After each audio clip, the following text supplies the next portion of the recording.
In this video I'm going to talk about constituent structure.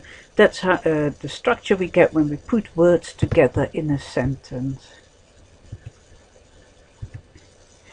Sentences are made up of words, and those words are grouped into units, which then group into further units. The syntactic units are known as constituents, and that's why the syntactic structure of sentences is called constituent structure.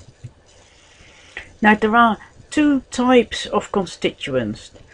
And the smallest type of constituents are the individual word categories. So the nouns, verbs, prepositions, adjectives, adverbs, determiners and conjunctions.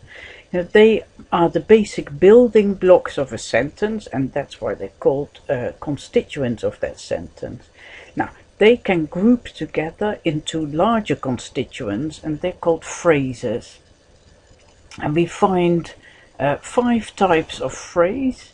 We have noun phrases, verb phrases, prepositional phrases, adjective phrases and adverb phrases. Now if you look at the word categories above, you see that almost all the word categories have their own phrase, apart from determiners and conjunctions.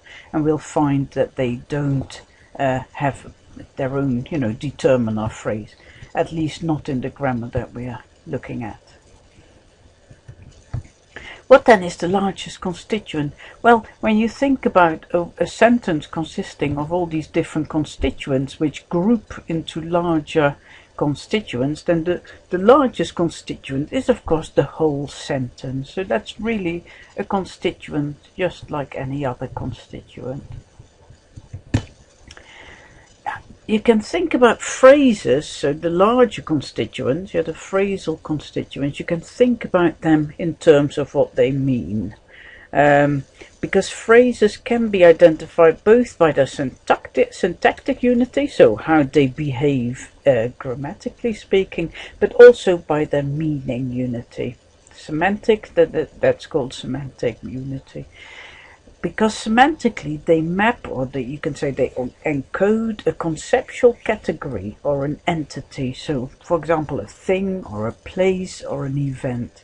Yeah, so it's almost what you were taught about nouns, things and people and places doesn't really apply to nouns. It actually applies to noun phrases rather than nouns. Now because that's the case, you see that phrases can be answers to questions. So if you take a sentence like Mary put the book in the bin, you can ask all kinds of questions around that sentence, and the answers to the questions turn out to be phrases. So you can say, who put the book in the bin? And the answer is Mary, and Mary is in fact a noun phrase. You can also say, what did Mary put in the bin? And the answer is the book. And the book is another noun phrase. Where did Mary put the book? Answer is in the bin. So that's a prepositional phrase. And you can ask more questions.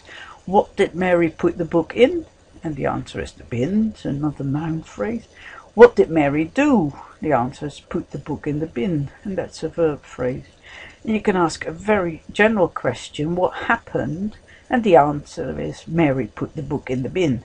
So that's the whole sentence, and that shows that that's another constituent. So try that out. Yeah. So think about the question the sentence, that old man from next door bought a huge villa with a pool. And if you think about a huge villa with a pool, is that a constituent or is it not a constituent? Well, a first way of thinking about that is to say, can you ask a question? That would be the answer to. And of course, based on the sentence, I must add there. And of course you could say, what did that old man from next door buy? And the answer would be a huge villa with a pool. Now, that is the answer to that question, and that shows that a huge villa with a pool is in fact a constituent. Okay, let's try another one. That old man from next door bought a huge villa with a pool. We stay with the same sentence, and then you can think, well, that old man is that a constituent or not? Well, if you ask the question, you can say, who bought a huge villa with a pool? And the answer is, that old man from next door. And so that old man by itself is not a constituent, because the answer to the question, who bought a huge villa with a pool, is in fact that old man from next door. So the whole, and of course this is the subject test we're doing here, and it shows that the whole subject is that old man from next door.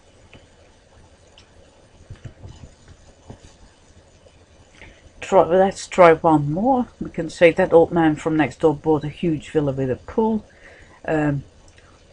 What did he do? What did that old man from next door do? He bought a huge villa with a pool.